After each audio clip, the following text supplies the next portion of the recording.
फातिमा की रानी माँ, प्रभु यीशु की माँ, आसरा तू ही है माँ।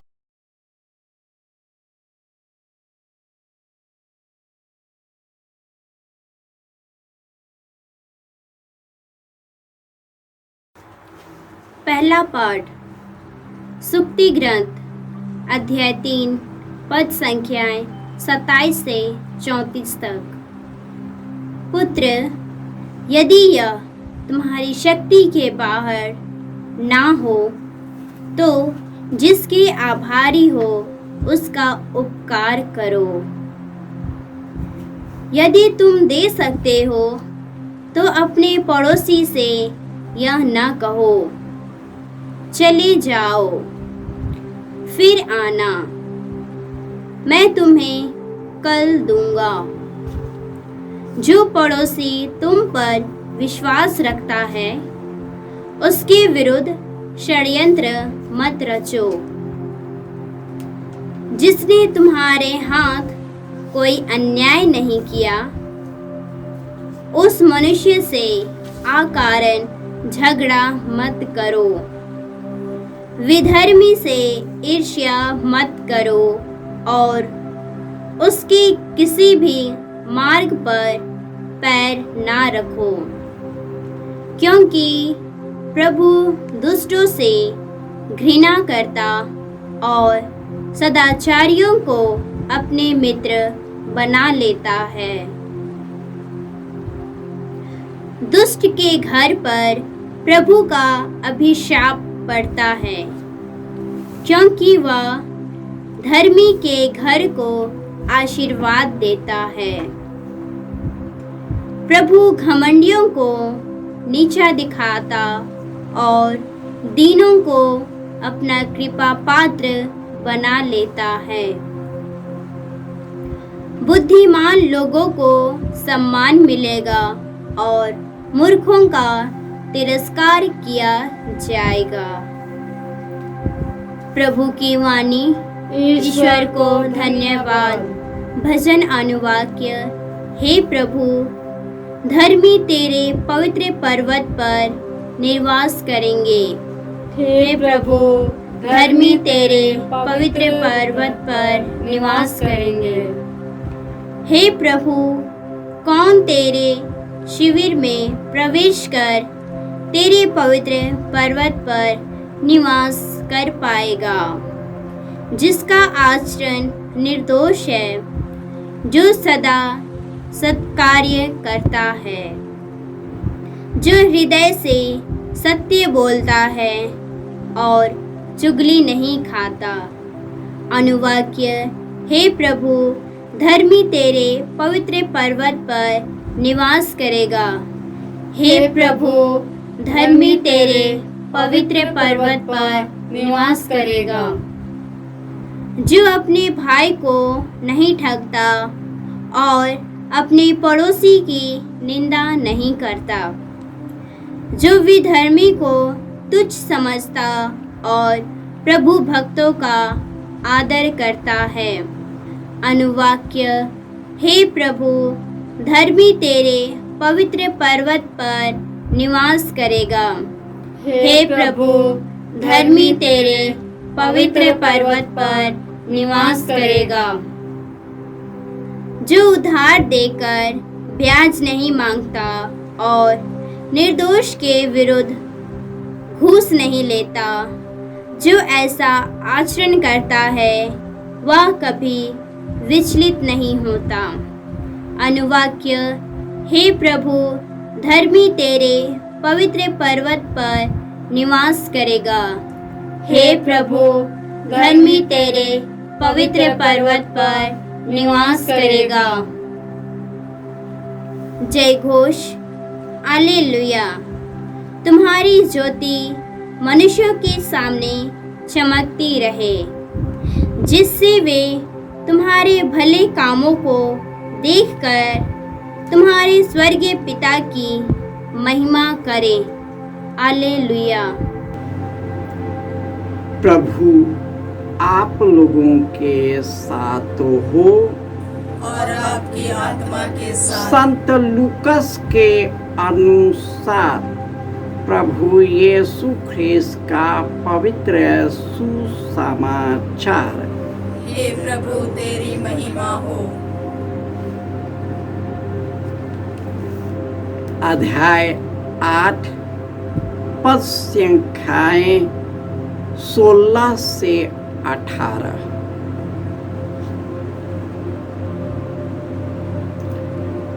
यीशु ने लोगों से यह कहा, कोई दीपक जलाकर बर्तन से नहीं ढकता अथवा पलंग के नीचे नहीं रखता, बल्कि वह उसे दीवट पर रखता है, जिससे भीतर आने वाले उसका प्रकाश देख सके।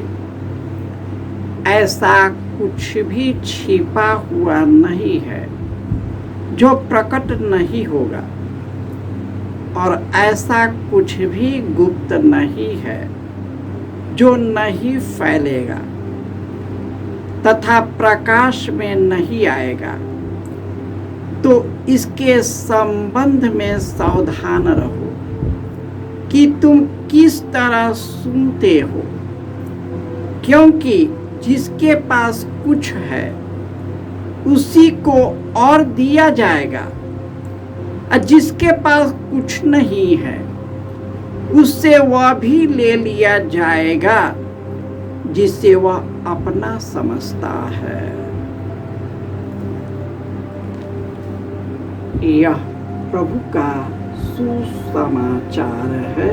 हे क्रिस्त तेरी स्तुति हो। ख्रिस्त में प्यारे भाइयों और बहनों, ईश्वर के मंदिर में कौन चढ़ पाएगा? कौन पवित्र पर्वत पर निवास कर पाएगा?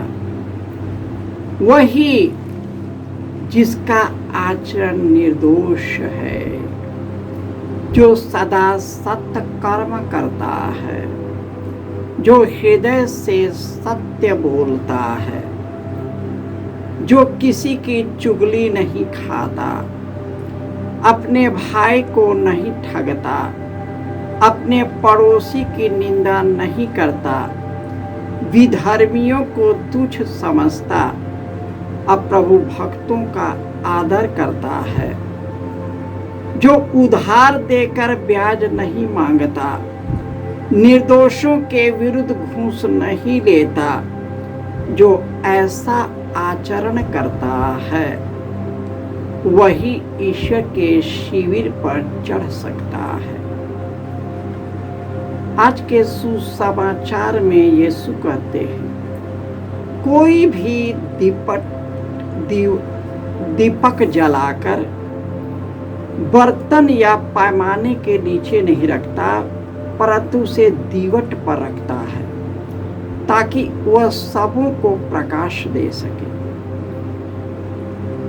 यीशु ने हमें कहा, तुम संसार की ज्योति हो। हमें इस संसार में चमकना है। कोई भी छिपा नहीं है, कोई भी रहस्य ईश्वर के लिए नहीं है। वह सब कुछ को प्रकट करता है।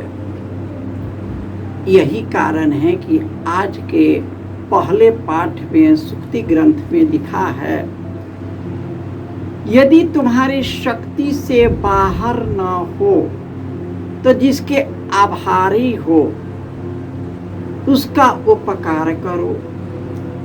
यदि तुम दे सकते हो तो यह न कहो चले जाओ, तुम कल आना। अपने पड़ोसियों पर विश्वास करो, उसके विरुद्ध षड्यंत्र मत रचो। अपने भाई या बहन के साथ अन्याय मत करो और किसी से अकारण झगड़ा मत करो, किसी से ईर्ष्या मत करो।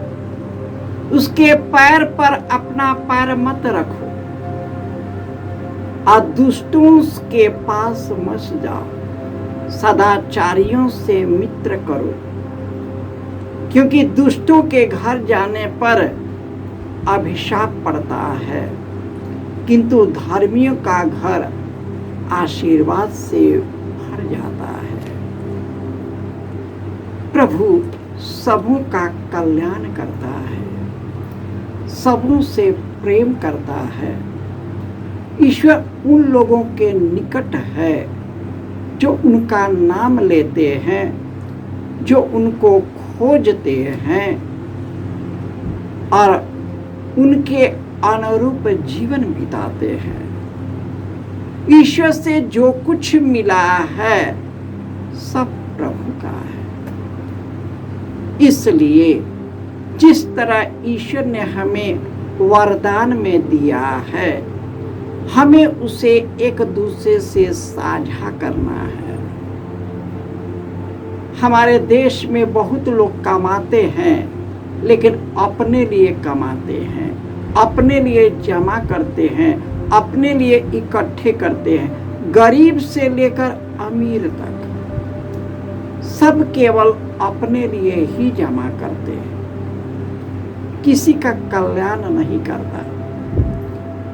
बहुत ईर्ष्या करते हैं, दुश्मनी रख देते हैं, एक दूसरे को रौब जमाते हैं। जिसके पास बहुत है अपने आप को शक्तिशाली मानता है, दूसरों को तुच्छ समझता है, दूसरों पर अत्याचार करता है, दूसरों की जिंदगी नष्ट करता है, जीना हराम करता है। और ऐसे लोग धर्मी मानते हैं। गिरजा जाना, मंदिरों में जाना, मस्जिदों में जाना और केवल धर्म कर्म कांड करना, उसी से पेट नहीं भरेगा। ईश्वर से प्रदत्त वरदान जो हमको मिलता है और जो हम मंदिरों में जाते हैं, मस्जिदों में जाते हैं, गिरजा द्वार में जाते हैं या अपने अपने धर्म के अनुरूप किसी भी पवित्र स्थान पर जाते हैं, हम ईश्वर से भेंट करते हैं, ईश्वर के वरदानों से भर जाते हैं, ईश्वर के प्रेम से भर जाते हैं, ईश्वर की शक्ति से भर जाते हैं। अपने दुख और दर्द के समय हमें आध्यात्मिक शक्ति मिलती है और हम लोग जो प्रार्थना के द्वारा हमें मिलता है उसको एक दूसरे से साझा करते हैं। केवल व्यक्तिगत लाभ के लिए नहीं, दूसरों के लिए जीना सीखना है। यीशु ने अपने लिए नहीं मरा, लेकिन सबों के लिए मरा, सबों के लिए समर्पित किया, सबों के लिए खून बहाया, ताकि सबों की मुक्ति मिले, सबों को जीवन मिले, सबों को शक्ति मिले, सबों की इसको सामर्थ्य मिले, सभी स्वर्गीय सुख और आनंद से भर जाए। आइए अपना हृदय, मन और आत्मा को खोल दे, ताकि हम दूसरों के लिए जी सके और दूसरों की सेवा के द्वारा ईश्वर की सेवा कर सके। जय यीशु।